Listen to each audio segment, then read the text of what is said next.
I'm going to show you how to pick up and drop off at London Heathrow Terminal 2. Now, I've just come off the M25, I'm on the M4 and I'm turning left onto the slip road to go to the roundabout. You can come the other way down the M4, that'll be coming from London, it's more or less the same.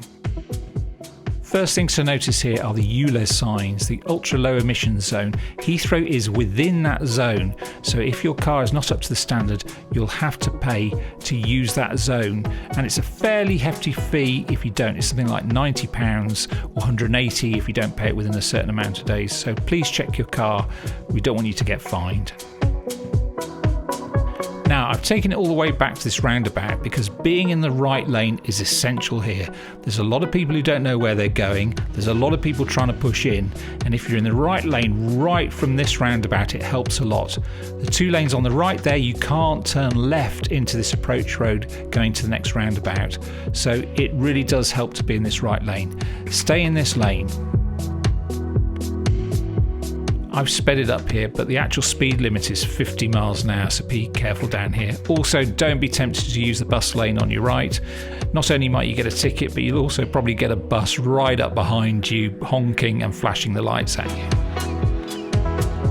The little road you can see on your left there is the road that takes you up to the hotels on the Bath Road, like the Radisson Blu, etc.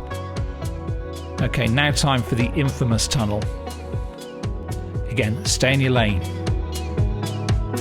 While we're in the tunnel, a quick word about the drop-off. You have to pay online. There are no machines there, so after you've dropped off, please remember to go online and pay, otherwise you get a huge fine.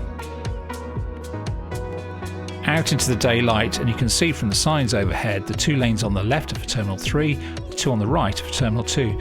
Now, I think this is slightly wrong because I tend to use this lane I'm in now for dropping off and picking up. For this trip, I'm going into the terminal to pick somebody up. But even if I'm dropping off, I tend to stay in this lane because you'll see when we go around this corner that all the traffic tends to end up in this lane if you're going to the drop-off or pick-up. I've put it back to normal speed now, but as we go around the corner, you can see that all of a sudden the lane becomes a drop-off lane and a new lane appears on the right. And that's where we're going to go into the car park, so take that lane. But if you're going to drop off, follow that Lexus and the VW up the ramp and just stay left and you'll go to the drop-off zone. Relatively simple. Okay, into the car park. There are a few floors to choose from. If you're a minicab or Uber doing a pickup and your client's waiting, you can actually go to level 4 where they've probably been told to meet you. But we're going to go to level 1, and to get to that we've got to go all the way through the barrier, down a few of those curly ramps to level 1.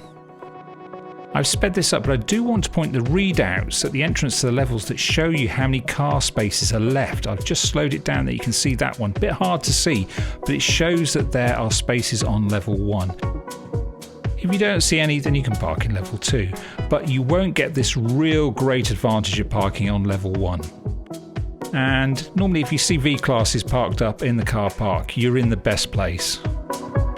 The best place because level 1 gives you access to this little exit here, and if you go round the corner you actually come out right in front of the arrivals. No lifts, which is really handy if your clients have got bags.